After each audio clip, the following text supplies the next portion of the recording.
what's most important for me right now in life in terms of my own spiritual growth is the practice and realization of feeling my emotions fully, and like becoming aware of my emotional body. So for example, like if we have challenges and triggers and trauma, and we have a lot of like turbulent upsets and or fighting or whatever going on in our life, like emotional charges and stress and overwhelmment and a lot of responsibilities and a very busy active life, possibly lots of kids like the way I do kind of we have a lot going on, a lot of duties and responsibilities, and we may be like living with potentially, let's say we're living with our partner or seeing our partner, or even if we're not seeing our partner a lot, our past trauma will always come up, and it'll come up in the form of emotional charges.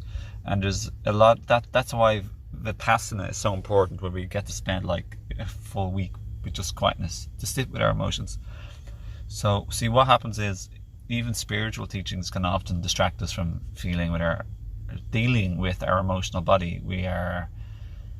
We're busy thinking our way out of our emotions, which is really good, because a lot of our emotions are caused by our thoughts. They really are. Like there's what happens on the outside, then there's the story we tell and perceive about what's happening, and then there's our emotions from the past that are being brought up, and that's pretty much the most part of it. So we got to deal with those two elements. So it's, for me, I've made a lot of progress in just being much more comfortable and okay with just feeling upset.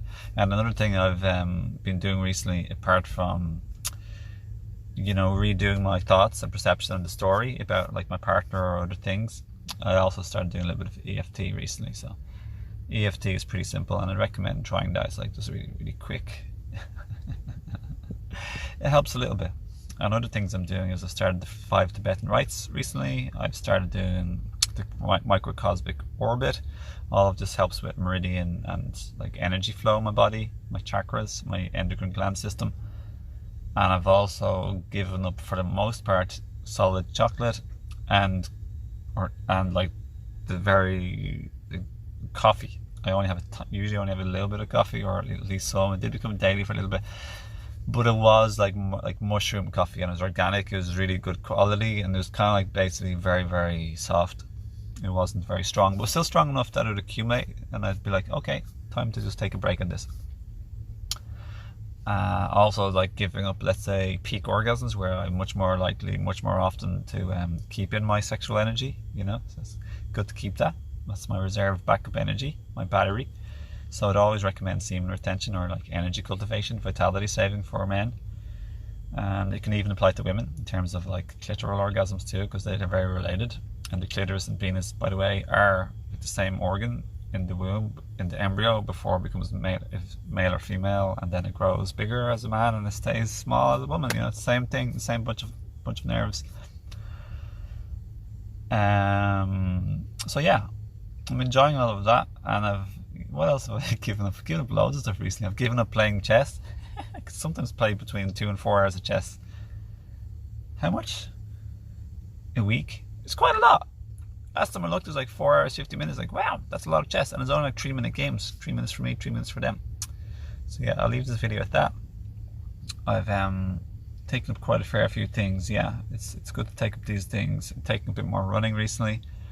Yeah, enjoying life as much as I can. Being busy, but I am appreciating life. So I hope you're well. And if anyone's interested in my free book, I have a free book, Self-Awareness and Living in the Now. Just send me a private message and I'll email you.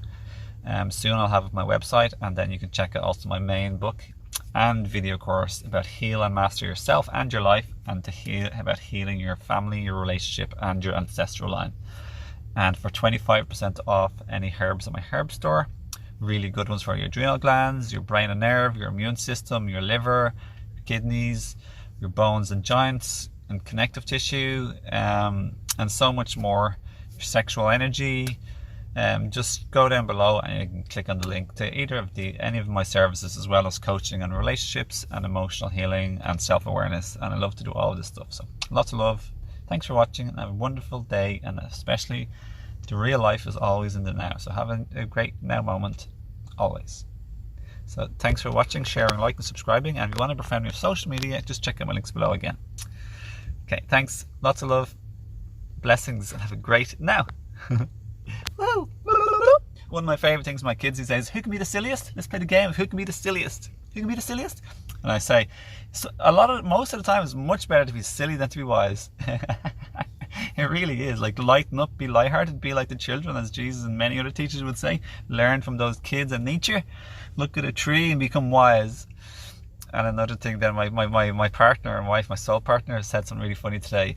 And who would say what you just said, like it's better to be silly, or it's usually better to be sillier than to be wise? She said, usually think that, would that be a silly person to say that, or a wise person? Or else she said, I think that'd be a wise person might usually say that. Now she said, would it be a silly person or a wise person to say that? And I thought it was pretty funny and clever too.